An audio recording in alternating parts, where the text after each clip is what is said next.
Hey, what's going on, everyone? It's Jeff at lockdownsecurity.ca, www.lockdownsecurity.ca. And today I'm bringing you a video. This is a 2012 Volkswagen EOS. We just completed a Kenwood Excelon DMX706S. We've made videos on this radio in the past. What I wanted to show you today was just, we installed a Maestro RR using the VW1 Maestro harness. We were able to retain the factory parking sensors, and we installed a backup camera aftermarket on this vehicle, and we've got them integrated with one another. But we came across something that we find a little bit unique. It might cause some issues for people, so we want to show our viewers what that is. So what I'm going to do is I'm just going to hop in here. I'm going to flip the ignition on. I'm going to let this boot up. So as you can see, 7-inch touchscreen. It's resistive touch, so it's pretty quick to respond. Not the quickest, but it's not a bad radio.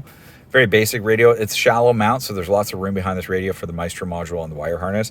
We ran the USB cable that comes with it down here. We just had to drill a small hole on the panel underneath.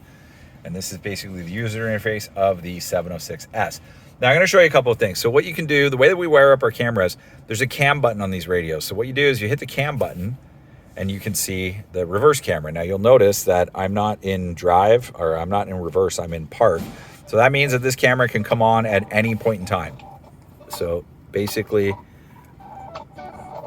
I gotta hit N, that's the customer's phone that's ringing there. He's probably gonna be mad at me, I just ended his call.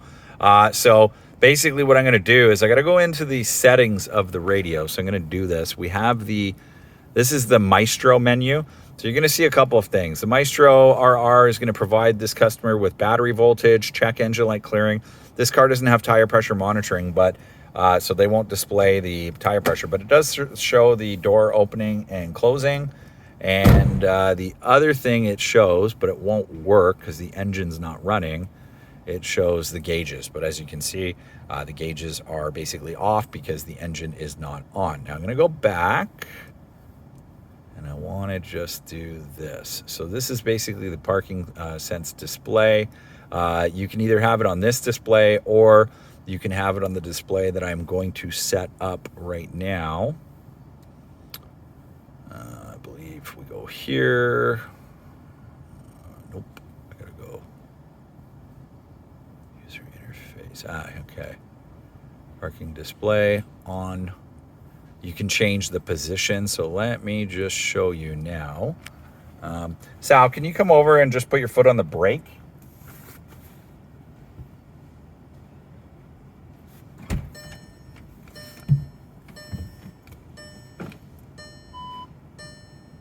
Okay, so my coworker here, Sal, is gonna go to the back. This is where the issue is. So you'll see, you can change the position of this icon. This is basically a car, and you'll see, he's essentially walking on the left, and walk across the middle, Sal. So he's doing a little dance. Now go to the right. Now here's where the issue is. It confused me. You'll see he's on the right-hand side, but it's showing the indication of the warning where he is on the left. That's because obviously the car is reversed. So the front of the car is facing me and the back of the car is facing forward. In our opinion, it should be flipped. It's a little bit confusing, or at least it confused me. Obviously you got a camera so you can see what's going on.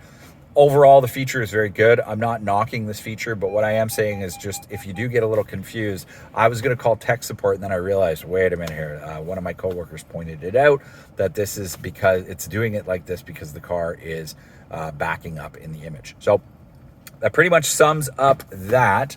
This radio has Apple CarPlay, Android Auto, has all the bells and whistles with regards to that. No CD, no DVD. It is a digital media radio, has Bluetooth, and pretty much is a great value in terms of an Apple CarPlay, Android Auto radio. It does not have wireless CarPlay. It does not have wireless CarPlay, wireless Android Auto, so you would have to plug your phone in through the USB cable. Hope you enjoyed this video. If you did, hit the like button. And if you could, subscribe to our YouTube channel. It goes a long way to help us make more videos like this in the future. Thank you. Bye.